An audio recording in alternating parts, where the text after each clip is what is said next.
Nosotros tenemos un dicho, un decir, que lo utilizamos para describir cuando cometemos un error. Y en vez de decir que cometimos un error, decimos, metí la pata. Metí la pata a la pierna, pero metí la pata. Dando ese contexto, hago la pregunta, ¿te acuerdas de una vez en que estuviste a punto de meter la pata, estuviste a punto de cometer un error,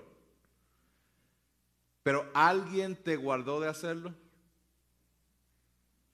Estuviste a punto de cometer un error que ibas a pagar las consecuencias, pero gracias a la intervención y a la sabiduría del consejo de una persona que intervino y que escuchaste, no lo hiciste y después te diste cuenta, qué bueno que no lo hice. La realidad es que podemos pensar en este momento y si les doy un tiempo para pensar, les voy a decir lo que va a suceder. Algunos de ustedes pueden ir inmediatamente a esa historia, a esa persona, a ese momento y decir, sí lo recuerdo. Pero muchos de ustedes van a estar pensando, sí recuerdo el momento donde estuve a punto de meter la pata, lo que pasa es que cada vez que pienso en esos momentos, todos esos momentos la metí. Todos esos momentos no tuve a esa persona que interviniera para yo no cometer ese error. De seguro hemos escuchado historias de personas que dan consejos concernientes a las finanzas. No inviertas en esta compañía porque esa compañía va a quebrar. No invierte y de momento la compañía se cae y dice que bueno. No te montes en ese avión porque ese avión va a pasar tal cosa y la persona no se monta y el avión se cae. O no te involucres con esta persona porque esa persona no te conviene y eventualmente gracias por el consejo. Mis hermanos, la realidad es que todos nosotros estamos susceptibles a un error de juicio, a un error por nuestro pecado. Y esos errores pueden llevarnos a cometer grandes equivocaciones. Pero damos gloria a Dios por aquellas personas que dan consejos sabios para guardarnos del mal. De eso trata primer libro de Samuel, capítulo 25. En primer libro de Samuel 25 vemos a David actuando de manera en la cual no estamos acostumbrados hasta esta parte del libro, hasta el capítulo 25. Él está a punto de cometer un gran error, pero Dios va a intervenir para guardarlo de hacer mal y lo va a hacer por medio de la sabiduría y la prudencia de una mujer llamada Abigail.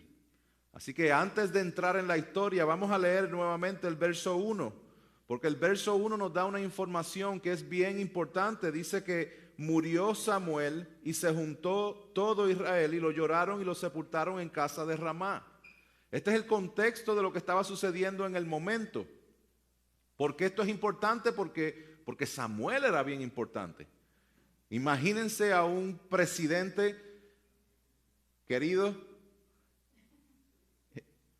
y que ese presidente bien querido por todo el pueblo fallezca. Piensen en momentos donde suceden tragedias, donde tú te acuerdas el lugar, el día, la hora exacta donde estuviste cuando lo escuchaste. Eso es exactamente lo que está pasando aquí. Se está muriendo Samuel, no se está muriendo Juan del pueblo. Se está muriendo lo que podemos decir era la persona más importante de todo el pueblo de Israel. Aunque Israel tenía un rey, sabemos que ese rey Saúl había sido desechado y no estaba haciendo lo correcto. Samuel acaba de morir. Y lo importante de esto es que el autor se encarga de dejarnos saber que Samuel ha muerto justo después que al final del capítulo 24 Saúl por primera vez había reconocido de que el verdadero rey iba a ser David y no él. Eso es lo que le dijo Samuel a Saúl. Saúl lo reconoce en el capítulo 24, se muere Samuel en el capítulo 25. Ahora ya que hemos visto eso, vamos a la historia. Porque pareciera ser que estas cosas están desconectadas, pero aquí comienza una historia. En la mitad del verso 1 en adelante vamos a ver la historia de David, Nabal y Abigail. Ya leímos estos versos. ¿Qué es lo que vimos de David? David está huyendo. ¿Se acuerdan que él mata a Goliat? Y de ahí lo exaltan, empieza a ganar muchas batallas y el celo de Saúl empieza a crecer, su soberbia, y él trata de matar. Saúl está en misión de matar a David. Y David lleva huyendo de manera amplia desde el capítulo 18, 19, 20, ya para el 21 esto se hace público, él tiene que estar en lugares desiertos y empieza a suceder algo interesante en el capítulo 22. En el capítulo 22, David está buscando refugio, pero la gente que eran los marginados buscaban refugio en David. Y David se convierte, mientras huía, se convierte en líder de 400 personas y para el siguiente capítulo vemos que habían 600. Su liderazgo va creciendo. Vemos hasta este punto que todo lo que él había hecho había sido prosperado, había sido bueno. So David está huyendo, está en lugares desérticos. Imagínate tú como líder irte al desierto porque te están persiguiendo para matar y no solamente tener que buscar comida para ti, sino que tener que buscar comida para 600 tipos que andan contigo. David la estaba pasando bien difícil. ¿Ok? ¿Cuál es el segundo personaje? Nabal. Nabal era un hombre rico y necio. El texto lo describe como un hombre duro y de malas obras. Interesante por demás que en este capítulo Saúl no está en la historia. ¿Ok? Pero el que sí está, Nabal, va a ser una caricatura de Saúl. Nabal tiene el carácter de Saúl. Nabal pretende ser rey. Y este rey es un rey perverso. Tan es así que dice que él tenía 3,000 ovejas. Interesante por demás que en el capítulo 24 Saúl tenía 3,000 hombres. Capítulo 26 tenía 3,000 hombres. En el medio está Nabal con 3,000 ovejas. Es una caricatura de Saúl. Entonces, el tercer personaje y el personaje principal de esta historia es Abigail. Sí, lo dije bien. Yo creo que el personaje principal no es David, es Abigail. Vamos a verlo. ¿Por qué?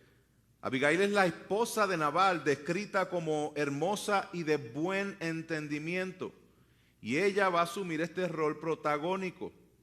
Y pudiera ser que esta Abigail nos está mostrando ese retrato de lo que es la mujer virtuosa del capítulo 31 de Proverbios. Vamos a ver cómo estos personajes se entrelazan en la historia. Vamos a ver cuál es el conflicto de esta historia. Voy a leer del 4 hasta el 13. Dice así. Sígame ahí en sus Biblias. Y oyó David en el desierto que Nabal esquilaba sus ovejas. Entonces envió David 10 jóvenes y les dijo: subid a Carmel e ir a Nabal y saludadle en mi nombre. Y decidle así: sea paz para ti, paz a tu familia y paz a todo cuanto tienes. He sabido que tienes esquiladores. Ahora, tus pastores han estado con nosotros, no les tratamos mal, ni les faltó nada en todo el tiempo que han estado en Carmel. Pregunta a tus criados y ellos te lo dirán. Hallen, por tanto, estos jóvenes gracia en tus ojos, porque hemos venido en buen día. Te ruego que des de lo que tuvieres a mano de tus siervos y a tu hijo David. Cuando llegaron los jóvenes enviados por David, dijeron a Nabal todas estas palabras en nombre de David y callaron. Y Nabal respondió a los jóvenes enviados por David y dijo: ¿quién es David? ¿Y quién es el hijo de Isaí? Muchos siervos hay hoy que huyen de sus señores. ¿He de tomar yo ahora mi pan, mi agua y la carne que he preparado para mis esquiladores y darla a hombres que no sé de dónde son? Y los jóvenes que había enviado David se volvieron por su camino y vinieron y dijeron a David todas estas palabras.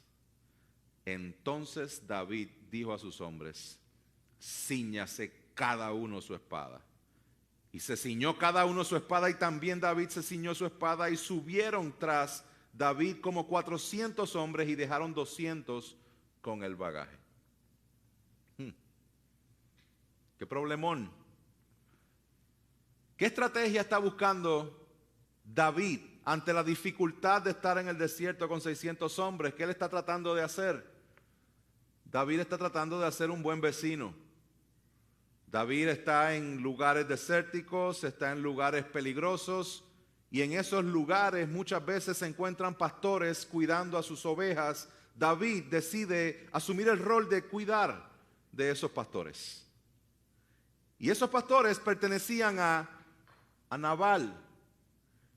Y David está desesperado y dice: yo estoy cuidando a estos pastores, déjame ver si puedo sacarle beneficio a este cuidado. Déjame mandar a 10 jóvenes donde está Nabal y decirle: oye, hemos estado cuidando a tus pastores acá. Ante todo el peligro que hay, nosotros estamos poniendo lo necesario para que tus ovejas estén bien, para que tus criados estén bien.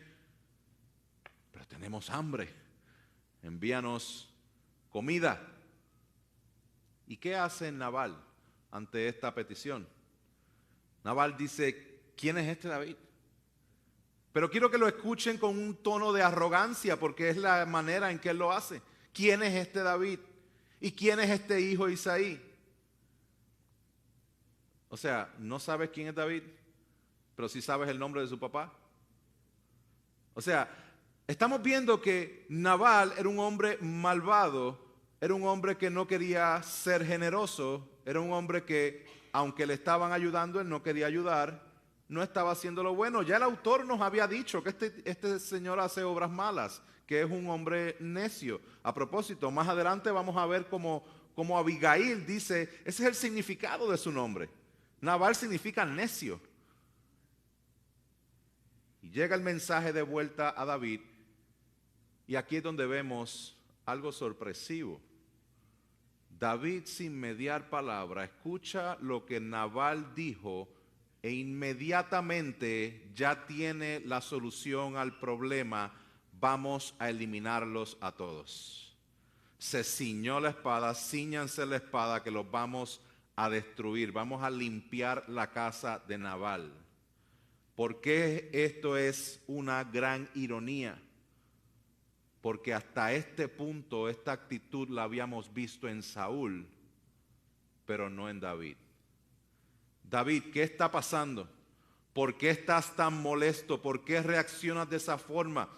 David, ¿acaso no te está buscando para matar Saúl y mostraste una gran misericordia en el capítulo anterior, donde pudiste haberlo matado, pero mostraste la misericordia de Dios ante el ungido de Dios, pero aquí como que usaste toda la misericordia en el capítulo 24 y no te quedaba nada en el capítulo 25? ¿Será que hay veces en que nosotros estamos haciendo el bien y como que nos cansamos de hacer el bien? ¿Será que hay momentos en que nosotros decimos: yo siempre estoy detrás de esta persona para ayudarla, y esa persona nunca me ayuda a mí? Eso es exactamente lo que le está pasando a David. En cierta manera, él está descansando en su propósito, descansando en su propia intención, y como lo que Nabal está haciendo va contrario a lo que él quiere, pues él va a tomar acción, él va a tomar juicio. Vamos a ver qué sigue aconteciendo aquí. Vamos un poquito más adelante, en el verso 21, hay un comentario que está dentro de lo que estaba sucediendo con Abigail, pero es un comentario que está hablando de lo que estaba pensando David. David había dicho, verso 21, ciertamente en vano he guardado todo lo que éste tiene en el desierto, sin que nada le haya faltado de todo cuanto es suyo, y él me ha vuelto mal por bien. Así haga Dios a los enemigos de David, y aún les añada que de aquí a mañana todo lo que fuere suyo no he de dejar con vida ni un varón. Aquí está. David dice: hay que matar a este hombre, y hay que matar a toda su casa, porque yo le he estado cuidando a sus ovejas y a sus criados en vano. Aquí vemos 3 problemas y uno principal. El problema de que David no tiene provisión, no tiene comida. Vemos el problema de la respuesta arrogante de Nabal y vemos el problema principal de la historia, que es la reacción volátil de David. ¿Estará David haciendo lo correcto? ¿Afectará esta decisión a David si la llega a ejecutar? ¿Lo afectará en el futuro? David, si Dios ha sido fiel en protegerte hasta aquí, ¿no será fiel también en darte la provisión que necesitas? ¿Será que David está a punto de meter la pata? Vamos a ver la próxima escena. Verso 14 hasta el 17. Verso 14 dice que, pero uno de los criados de Nabal, dio aviso a Abigail, mujer de Nabal, diciendo: he aquí David envió mensajeros del desierto que saludasen a nuestro amo y él los ha zaherido. Y aquellos hombres han sido muy buenos con nosotros y nunca nos trataron mal, ni nos faltó nada en todo el tiempo que anduvimos con ellos cuando estábamos en el campo. Muros fueron para nosotros de día y de noche, todos los días que hemos estado con ellos apacentando las ovejas. Paro aquí. Pueden ver como el criado está diciendo: el servicio que nos dio David allá en el campo fue tremendo. O sea, estábamos súper protegidos, nos guardaron bien. Y ellos nos cuidan de esta manera y nos piden comida, y viene Nabal y les contesta de esta forma. Él está llevando la queja a la esposa de Nabal, Abigail, que es una mujer de buen entendimiento. Y mira lo que dice el criado, verso 17. Ahora pues, reflexiona y ve lo que vas a hacer.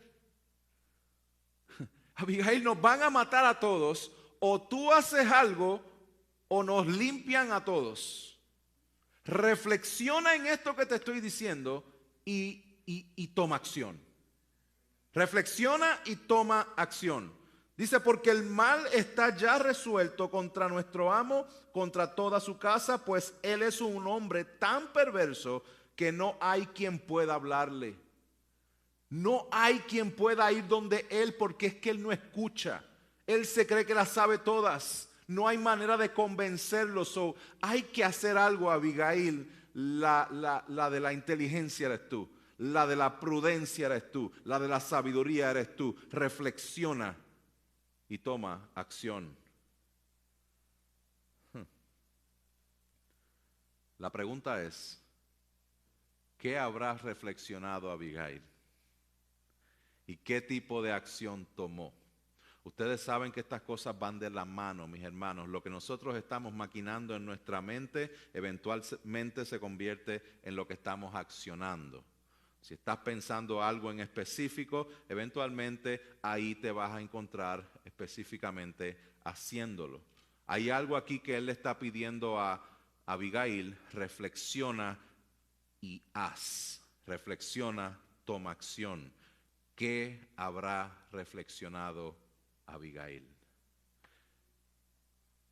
No sabemos, pero sí sabemos la acción que tomó.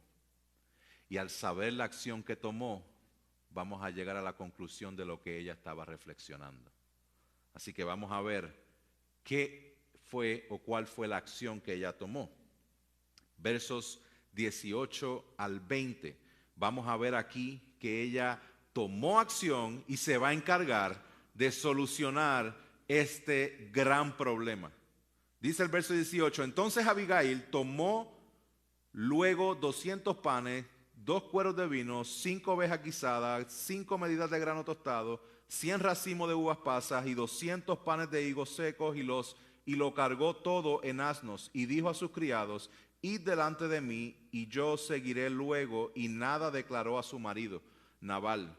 Y montando un asno descendió por una parte secreta del monte, y he aquí David y sus hombres venían frente a ella, y ella les salió al encuentro. Abigail dice: déjame lidiar con David primero, porque yo conozco a mi esposo, que es un hombre necio, no va a escuchar, ya es muy tarde para eso. Necesito hablar con David primero. David tiene hambre. Y un hombre con hambre no razona. ¿Se dan cuenta de lo que hace la sabiduría de una mujer? La primera acción que toma, ¿qué le dice el criado?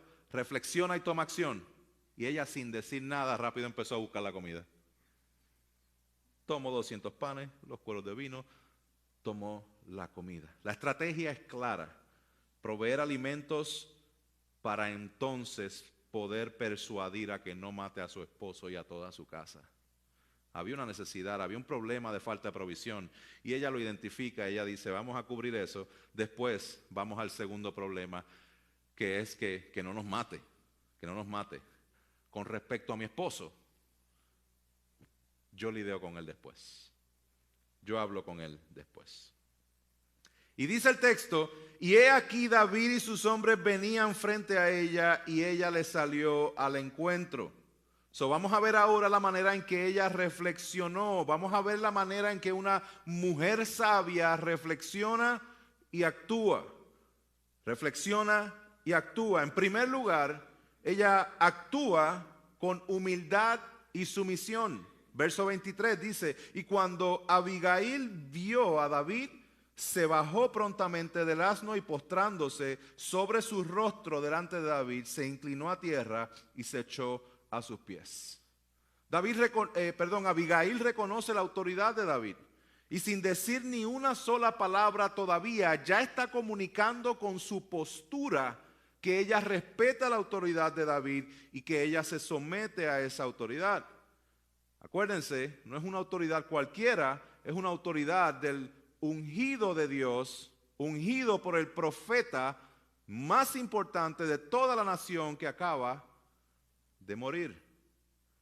Entonces, ella tiene esta postura externa que va a reflejar algo interno, la postura de su corazón. Ahora ella se apresta a hablar y nos va a decir algo bien importante. En primer lugar, ella tiene una postura de humildad. En segundo lugar, tiene una postura de intercesión. Miren lo que ella hace. Cuando ella habla en el verso 23, 24, dice: y dijo: Señor mío, sobre mí sea el pecado, mas te ruego que permitas que tu sierva hable a tus oídos y escucha las palabras de tu sierva. No haga caso ahora mi señor de ese hombre perverso, de Nabal, porque conforme a su nombre así es. Él se llama Nabal y la insensatez está con él. Mas yo tu sierva no vi a los jóvenes que tú enviaste. Una vez está resaltando el carácter necio de Nabal. Y ella sabía que primero tenía que mostrar el respeto a la autoridad para poder tener los oídos de David. Así que ella está mostrando humildad, está mostrando intercesión por su esposo necio. Vamos a ver qué hace ahora. Porque ahora ella le va a recordar a David la razón por la cual él está donde está. Y es la soberanía de Dios. Dice: ahora pues, Señor mío, vive Jehová, verso 26, y vive tu alma, que Jehová te ha impedido el venir a derramar sangre y vengarte por tu propia mano. Sean pues como Nabal tus enemigos y todos los que procuran mal contra mi Señor. Y ahora este presente que tu sierva ha traído a mi Señor sea dado a los hombres que siguen a mi Señor. Y yo te ruego que perdones a tu sierva esta ofensa, pues Jehová de cierto hará casa estable a mi Señor, por cuanto mi Señor pelea las batallas de Jehová, y mal no se ha hallado en ti en tus días. Increíble. Abigail estaba reflexionando en la realidad de que Dios es soberano. Y eso la llevó a ella a pararse frente a David y decirle: yo estoy aquí para impedirte a ti que hagas el mal. Tú venir a derramar sangre en mi casa va a ser algo malo. Ella dice, y mal no se ha hallado en ti en tus días. Realmente tú no has hecho nada malo. Pero si haces esto, eso sí va a ser malo. Y lo vas a tener que cargar en tu conciencia y lo vas a tener que cargar contigo. Qué interesante porque aquí vemos esta diferencia que ella le explica a David. Ella dice, Jehová te ha impedido el venir a derramar sangre y vengarte por tu propia mano.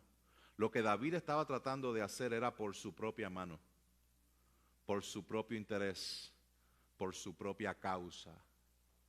Pero abajo le recuerda y le dice, por cuanto mi Señor, refiriéndose a David, tú eres el que pelea las batallas de Jehová.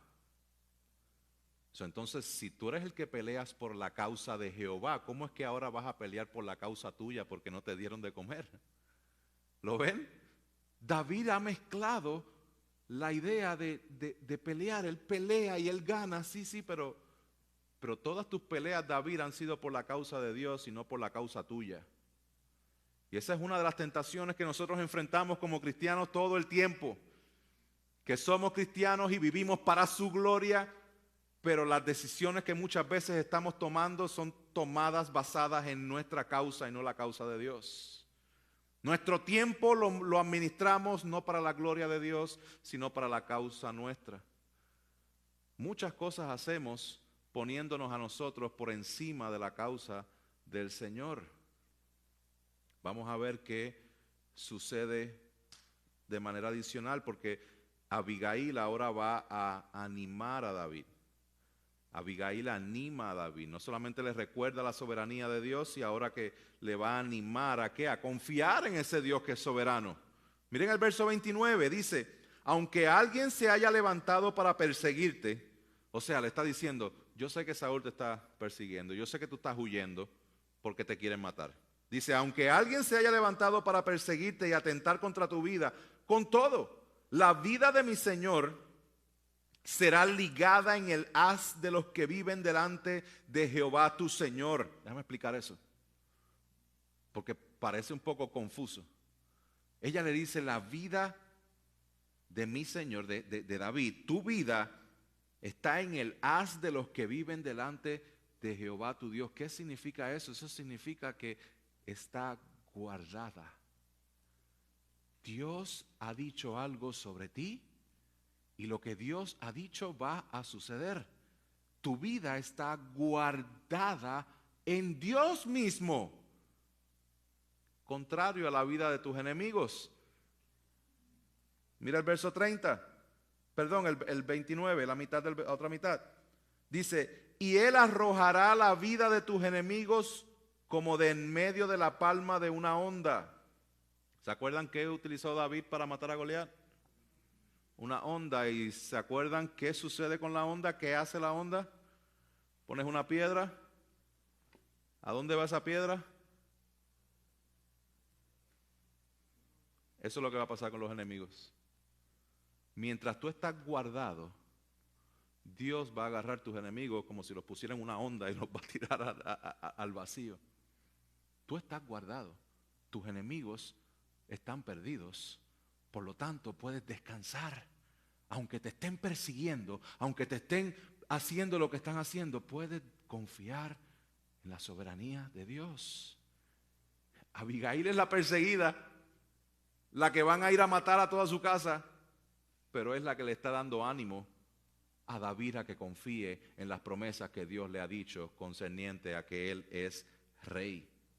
Verso 30 dice, y acontecerá cuando Jehová haga con mi Señor conforme a todo el bien que ha hablado de ti y te establezca por príncipe sobre Israel. Entonces, Señor mío, no tendrás motivo de pena ni remordimiento por haber derramado sangre sin causa o por haberte vengado por ti mismo.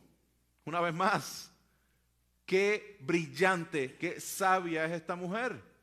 Le está diciendo, si nos matas a nosotros por el hecho de que estás molesto, de que te cansaste de hacer el bien porque te están persiguiendo y porque tienes hambre, te recuerdo que aunque te están persiguiendo, Dios te tiene guardado. Y los enemigos, Dios se va a encargar de ellos. Y tú vas a ser rey. ¿Cómo reaccionó Abigail cuando vio a David? Se postró. Abigail reconoce que él es el próximo rey. Está diciendo, tú eres rey, tú vas a ser rey. No hay forma que no lo vayas a hacer, porque Dios lo dijo. Entonces, si vienes y matas aquí, vas a tener esta mancha en tu reinado. Qué interesante. Porque ahora, la última oración, Abigail exhorta a David a guardarse del mal confiando en Dios. Y dice, guárdese pues mi Señor, y cuando Jehová haga bien a mi Señor, acuérdate de tu sierva. Acuérdate de mí. Díganme ustedes si no hay sabiduría en la manera de hablar. Esposas, qué gran ejemplo de cómo hablar y manifestar y comunicar lo que ustedes están experimentando. ¿Solamente a las esposas? No, esposos, de igual manera. ¿Qué permitía a Abigail hablar con tanta sabiduría? Bueno, había algo que ella estaba reflexionando, porque la acción que está tomando está anclada en la reflexión que hizo. Y en su reflexión ella está recordando quién es Dios, recordando sus promesas, descansando en su fidelidad y reconociendo que su vida está en las manos de Dios. ¿Qué tal si nosotros hacemos lo mismo? ¿Qué tal si el mayor tiempo de la reflexión de nuestra mente va a estar anclada en nosotros reflexionar en la soberanía de Dios, en el poder de Dios, en la verdad de Dios, en la fidelidad de Dios, en que Dios nos va a sostener, en que Dios nos va a guiar, en que Dios es bueno aún en nuestras peores circunstancias? Dios sigue siendo bueno. Mis hermanos, ¿saben por qué a veces nos afectan tanto las circunstancias difíciles? Porque en cierta manera estamos buscando el deleite en las circunstancias. Y si la circunstancia está mala, pues entonces estamos agriados, estamos hechos ¿cómo se llama eso? Los viejitos que están agriados, ¿cómo? Amargados, gracias. Y vivimos amargados porque es que las circunstancias están así, porque es que estamos buscando ese refugio en las circunstancias, mis hermanos. Pero ¿qué tal si nos deleitamos en el Dios que no cambia? En el Dios que es perfecto, en la obra que es perfecta, en las promesas que van a suceder porque Él es Dios. Esa es la reflexión que nos lleva a una acción. Vamos a ver lo que David responde. Verso 32 dice, dijo David a Abigail, bendito sea Jehová, Dios de Israel, que te envió para que hoy me encontrases. Y bendito sea tu razonamiento, y bendita tú, que me has estorbado hoy de ir a derramar sangre y vengarme por mi propia mano. Porque vive Jehová, Dios de Israel, que me ha defendido de hacerte mal, que si no te hubieras dado prisa en venir a mi encuentro de aquí a mañana, no le hubiera quedado con vida a Nabal ni un varón. Y recibió David de su mano lo que le había traído y le dijo, sube en paz a tu casa y mira que he oído tu voz y te he tenido respeto. La ira de David ha sido apaciguada por la sabiduría de Dios por medio de Abigail. Veamos lo que ocurre ahora, que Abigail va a ir a comunicar a su esposo. Ya se encargó de David, ya proveyó todas las cosas, ahora se va a encargar de su esposo. Verso 36 dice, y Abigail volvió a Nabal, y he aquí que él tenía banquete en su casa, como banquete de rey. Otra vez, caricatura de Saúl. Dice, y el corazón de Nabal estaba alegre y estaba completamente ebrio, por lo cual ella no le declaró cosa alguna hasta el día siguiente.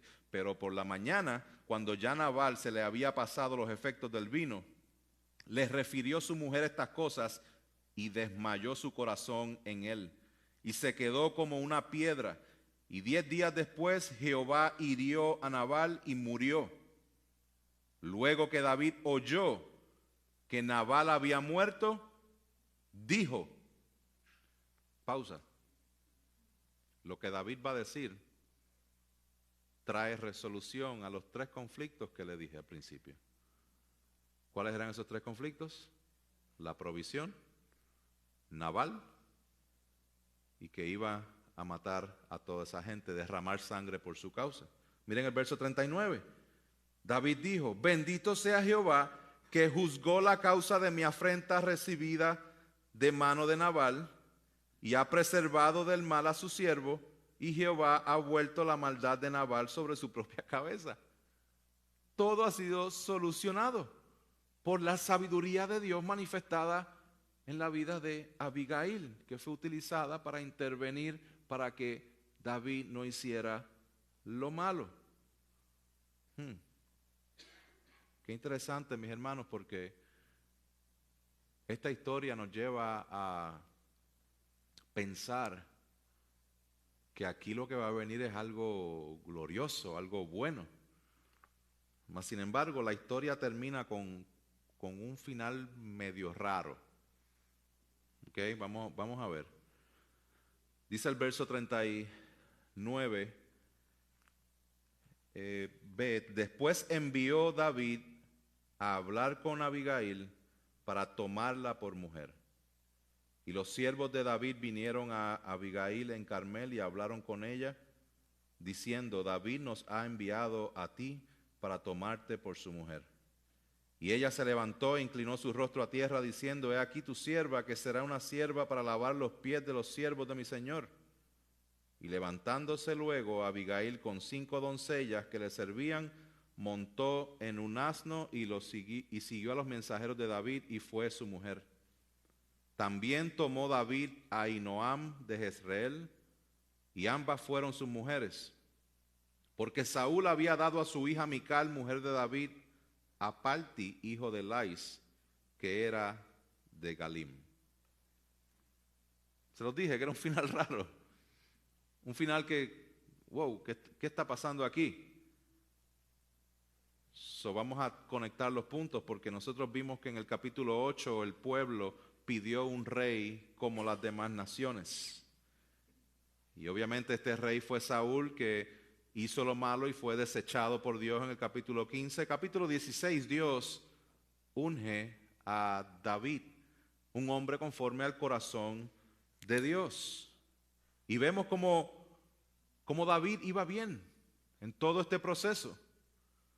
Mas, sin embargo, este capítulo nos está dando estos destellos que, aunque David sería bien diferente de Saúl, no sería un rey sin pecado y no sería el rey que estamos esperando. Estos destellos del pecado de David es lo que estamos viendo en este capítulo. Y esta ira, ¿de dónde salió David? Y esta dinámica de las mujeres, ¿qué pasó aquí? Porque tenías una esposa, pero entonces Saúl, rey malvado, que era la hija, la esposa de David, le quita la esposa, se la da a otro hombre, se queda sin esposa, pues entonces sucede lo que sucede con Nabal, que Dios lo elimina y él tomó a Abigail. Pero no dice que porque se quedó sin esposa tomó a Abigail, sino dice que también tomó a Ahinoam. Se me fue el nombre. Ahinoam. Entonces, David, en celebración porque todo está bien, ahora tomó 2 esposas. Pero David, Dios había dicho en Deuteronomio 17:17 que el rey ni tomará para sí muchas mujeres para que su corazón no se desvíe, ni plata ni oro amontonará para sí en abundancia. O sea, Dios te dijo en Deuteronomio que no tuvieras muchas mujeres, vas a tener una. Mas, sin embargo, ya estás buscando aquí, te quitaron una, añadiste 2, ganaste esto. Te entró este espíritu de prepotencia de que tú quieres ir a hacer algo, te hicieron algo en contra y quieres ir a matarlo, y te viene de Abigail y te guarda de tú hacer el mal. Pero cuando Dios te guarda de hacer el mal, ahora viene y tomas 2 esposas. ¿Dónde nosotros vemos esa caída repentina de David? El capítulo 11 del segundo libro de Samuel, donde David tomó a Betsabé por mujer. David tomó a Betsabé y se acostó con ella. ¿Dónde fue que él empezó a hacer esto?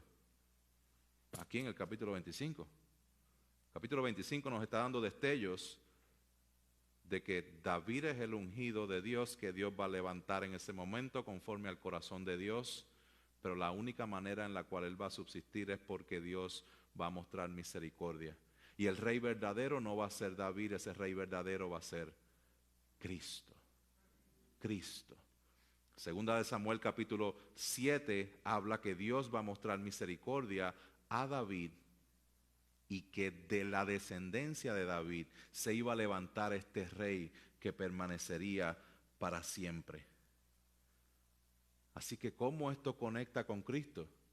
Mis hermanos, aquí estamos viendo una conexión de David como si fuera tipo de Cristo, pero por primera vez es una conexión contraria. Porque no estamos diciendo como en el capítulo 17, así como David es el campeón de su pueblo, el representante de su pueblo, así Cristo es el representante de su pueblo. No, aquí estamos diciendo que David tuvo la intención de derramar sangre por su causa, mas Cristo derramó su sangre por causa del Padre. Estamos diciendo que David planeó destruir al culpable, mas Cristo murió por los culpables. Y mientras David necesitó una intercesora para que pudiera guardarlo del mal, Cristo mismo es el intercesor. La sabiduría de Dios que estaba obrando en Abigail es la sabiduría en acción que nosotros vemos en el Señor Jesucristo. Abigail se atribuyó el pecado de su esposo, intercedió. Cristo se atribuyó el pecado nuestro. Y Cristo intercede por nosotros todos los días a la diestra del Padre. Así como Dios proveyó a Abigail para guardar a David del mal e interceder por su esposo culpable, así Dios ha provisto de su Hijo Jesucristo para que por medio de la fe en Él podamos ser guardados del pecado y sus consecuencias. Mis hermanos, justo antes de ir a la cruz, nuestro Señor Jesucristo reflexionó y accionó. Así como Abigail reflexionó y tomó acción, nuestro Señor Jesucristo reflexionó y tomó acción con sabiduría, no para derramar la sangre de sus enemigos, sino para derramar su propia sangre. Pablo dice a los romanos, pero Dios demuestra su amor para con nosotros en que siendo aún pecadores, Cristo murió por nosotros. Entonces, mucho más, habiendo sido ahora justificados por su sangre, seremos salvos de la ira de Dios por medio de él. Porque si cuando éramos enemigos fuimos reconciliados con Dios por la muerte de su Hijo, mucho más, habiendo sido reconciliados, seremos salvos por su vida.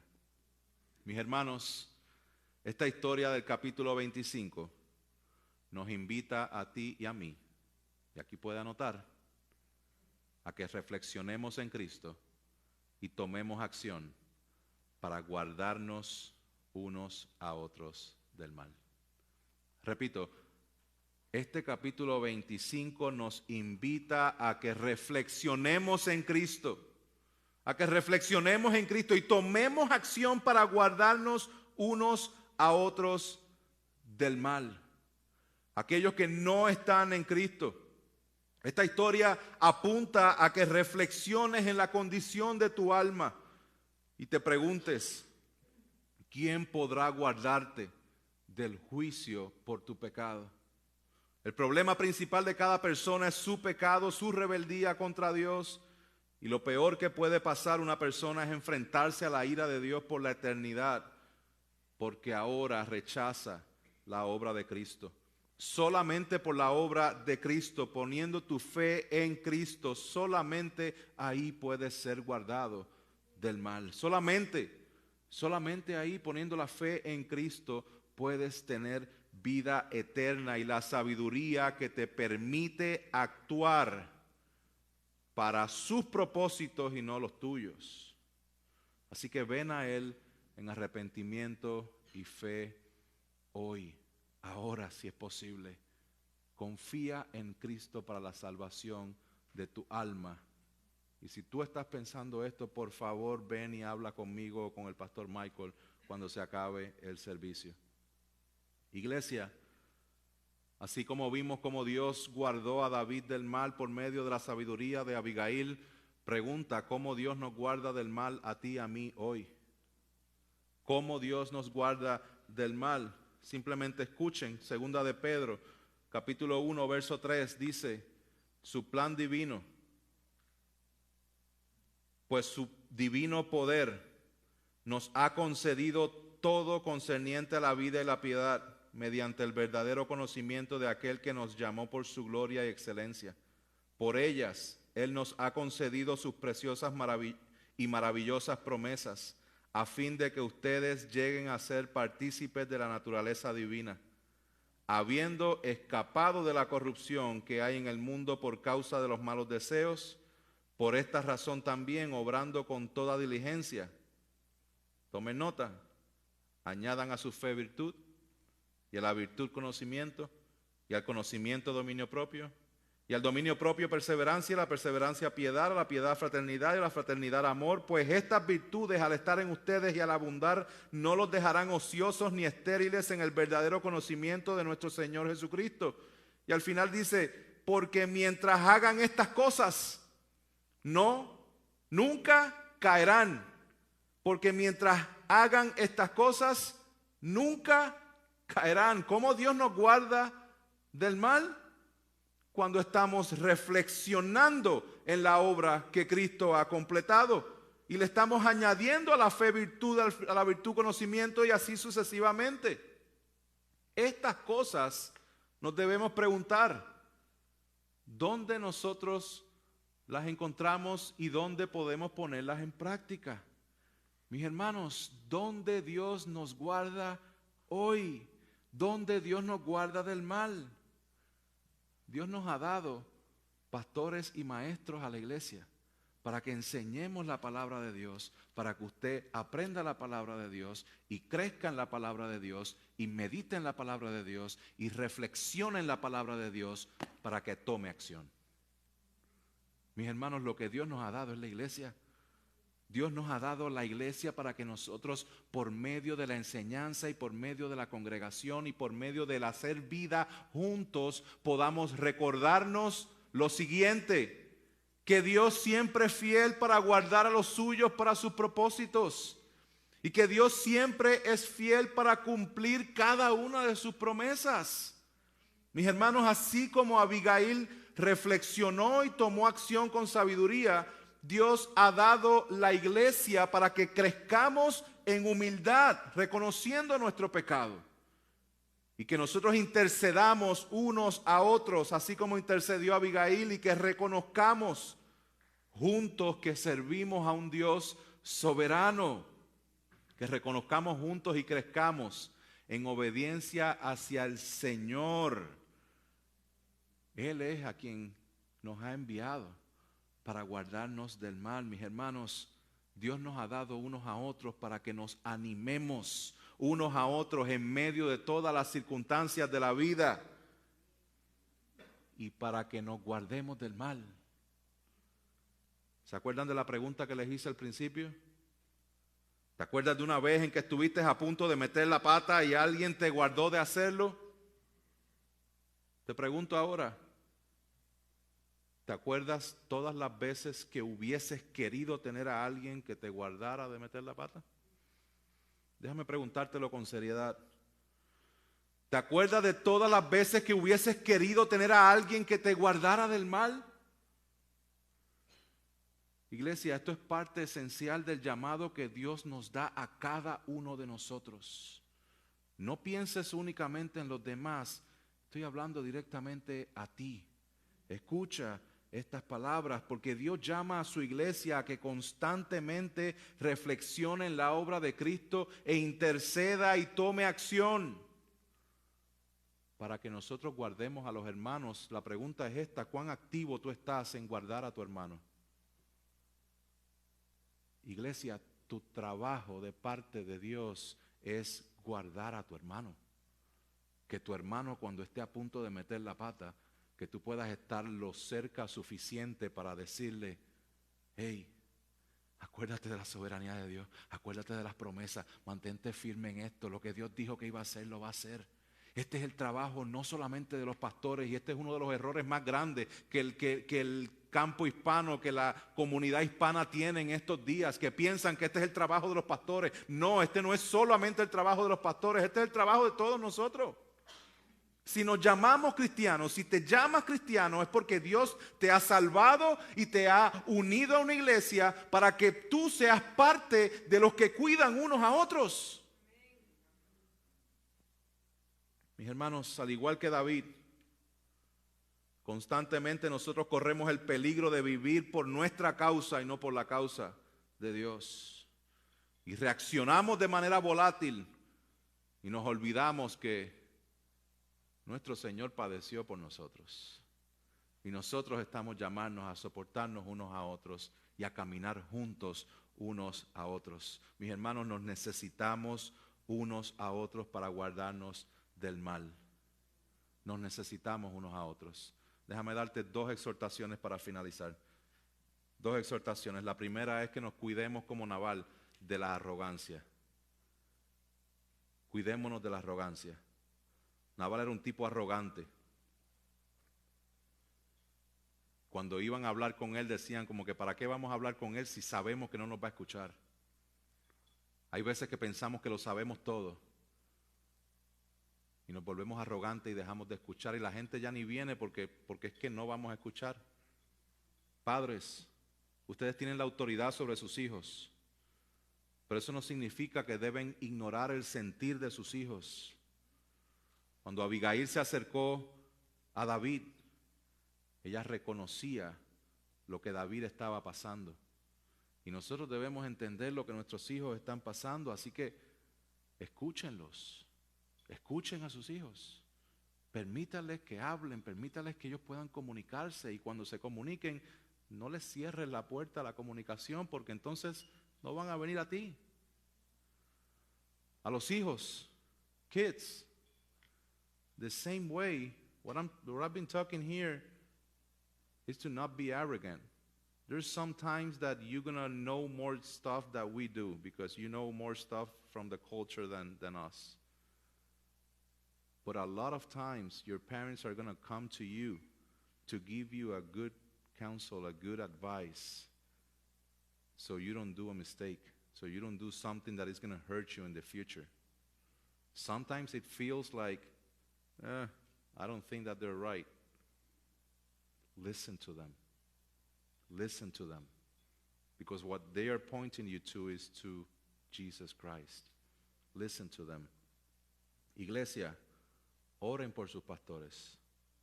Para que nuestro liderazgo sea uno que muestre el carácter de Cristo y que nuestro liderazgo sea uno que los invite a ustedes a que nosotros los escuchemos. Queremos escucharlos. Y la razón por la cual queremos escucharlos es porque queremos darle un consejo bíblico para que las decisiones de sus vidas sean ancladas en la palabra de Dios. Queremos escucharlos.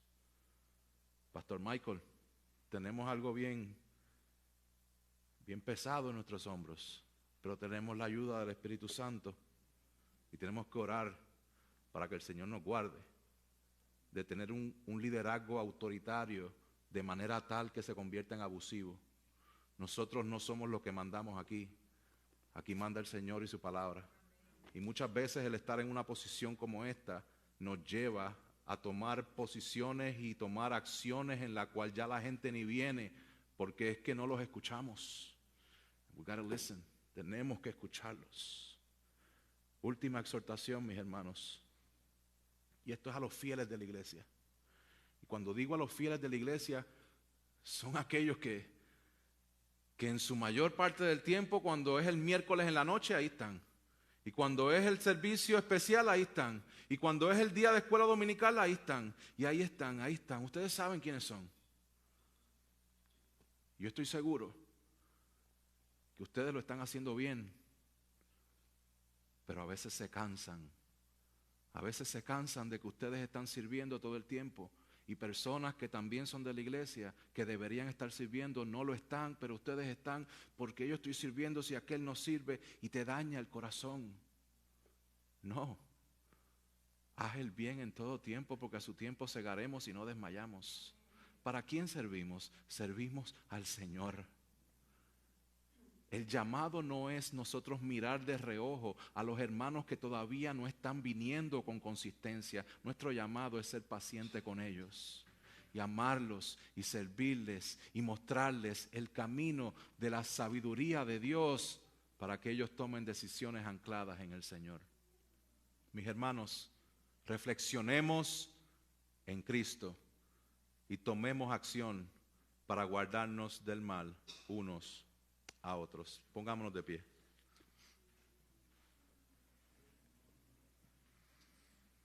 Padre Celestial, te doy gracias. Gracias por tu palabra. Gracias porque tú eres fiel, porque tú eres bueno y tú eres poderoso. Confío en tu Espíritu Santo, Señor, quien es el único que transforma, que cambia.